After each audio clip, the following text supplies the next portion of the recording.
The wedding of the century was never meant to be gentle. Crystal chandeliers shimmered above a cathedral of marble and gold, where politicians, businessmen, and men whose names were whispered rather than spoken gathered to witness the union of power and beauty. At the altar stood the most feared Mafia boss in the city, a man whose calm silence carried more threat than a loaded weapon. Beside him stood his bride, radiant, flawless, wrapped in silk and diamonds, her smile sharp as a blade hidden in lace. Cameras flashed. Champagne flowed. Every guest watched carefully, knowing this marriage was not only romance but an alliance of influence and wealth. But no one watched more closely than the old woman seated quietly in the second row, the groom's mother. She wore no designer gown, only a simple navy dress and a string of pearls that had dulled with time. Her hands were rough from years of factory work, her posture humble, her eyes shining with pride. She had raised her son in a one-room apartment after his father was killed. She had scrubbed floors so he could eat. She had stitched his school uniforms by hand. And now she sat silently, overwhelmed that the boy she once shielded from street violence now ruled the very streets that once threatened him. The ceremony ended with thunderous applause. Guests lined up to congratulate the couple. When the mother slowly approached, clutching a small velvet box containing her late husband's wedding ring as a blessing for the bride, the room quieted, not out of respect, but curiosity.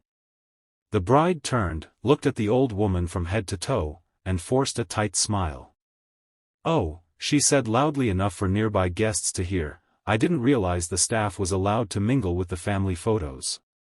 A few nervous laughs scattered through the hall. The old woman froze. The velvet box trembled in her hands. I'm his mother," she said softly. The bride's expression did not change. "How quaint," she replied. "Well, perhaps you can stand to the side. The photographer is capturing elegance, not nostalgia." The insult hung in the air like smoke. The groom heard it. Everyone did. For a moment, time stopped. The Mafia boss turned slowly toward his bride, his jaw tightening almost imperceptibly. He looked at his mother, at the humiliation burning in her eyes, at the pride she was swallowing so she wouldn't ruin his day. She stepped back without another word, placing the velvet box on a nearby table as if it no longer belonged in her hands. The reception continued, but something had shifted. The groom was quieter, colder. The bride, mistaking his silence for loyalty to her, grew bolder. She whispered to friends about polishing the family image, about distancing from embarrassing roots. She laughed at her own cruelty, unaware that dozens of loyal men watched and remembered every word. When it came time for speeches, the bride took the microphone first. She thanked her parents for raising her with standards, then joked that she would help her husband refine certain rustic influences. Her eyes flicked briefly toward the old woman seated alone at the edge of the hall. The crowd clapped awkwardly. Then the groom stood. He did not smile. He did not raise his glass. He simply held the microphone and looked at the woman who had given him life. "Everything I am," he began quietly, "exists because of my mother." The hall fell silent. "She worked double shifts so I could study. She went hungry so I could eat. When enemies threatened me, she stood in front of me with nothing but courage." His gaze hardened as it shifted to his bride. "In my world, loyalty is everything. Respect is everything. And anyone who forgets that, no matter who they are, learns the cost." The temperature in the room seemed to drop. The bride's smile faltered for the first time that evening. She laughed nervously, assuming it was dramatic flair. She had no idea that in humiliating his mother, she had crossed the only line that truly existed. That night, as fireworks exploded over the city and guests toasted to eternal love, the groom stood alone on the balcony with his mother. He gently placed his father's ring back into her palm. "You keep it," he said. "It belongs to Real love." Tears filled her eyes, not from shame this time, but from the silent promise in his voice. Inside the ballroom, the bride basked in attention, unaware that the empire she thought she had married into was already shifting beneath her feet. She believed power came from beauty and status. She did not yet understand that in the Mafia world, disrespect was a debt always collected, with interest. Marriage to a Mafia boss was supposed to crown her queen of the underworld. Instead, it became the quiet unraveling of her illusion.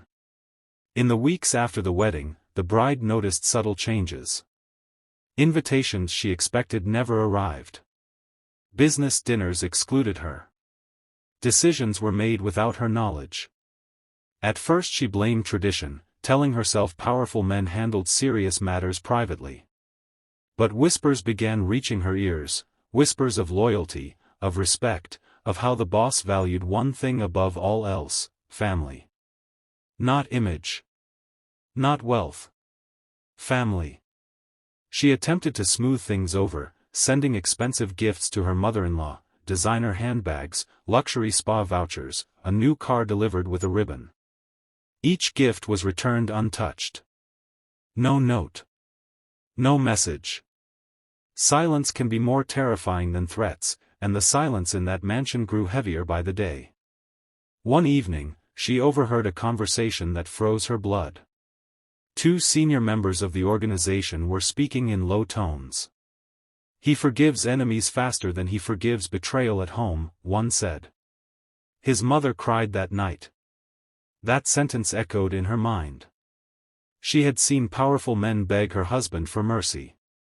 She had seen rivals disappear for less than a careless word. Slowly, realization dawned: she had not insulted a frail old woman. She had insulted the foundation of the empire. Desperate, she arranged a public charity gala in her mother-in-law's name, hoping to repair her image. Cameras flashed as she announced donations to factories employing widows and single mothers, women like the one she had mocked. The press applauded her generosity. But when she turned to invite her mother-in-law onto the stage, the old woman did not appear. Instead, her husband stepped forward.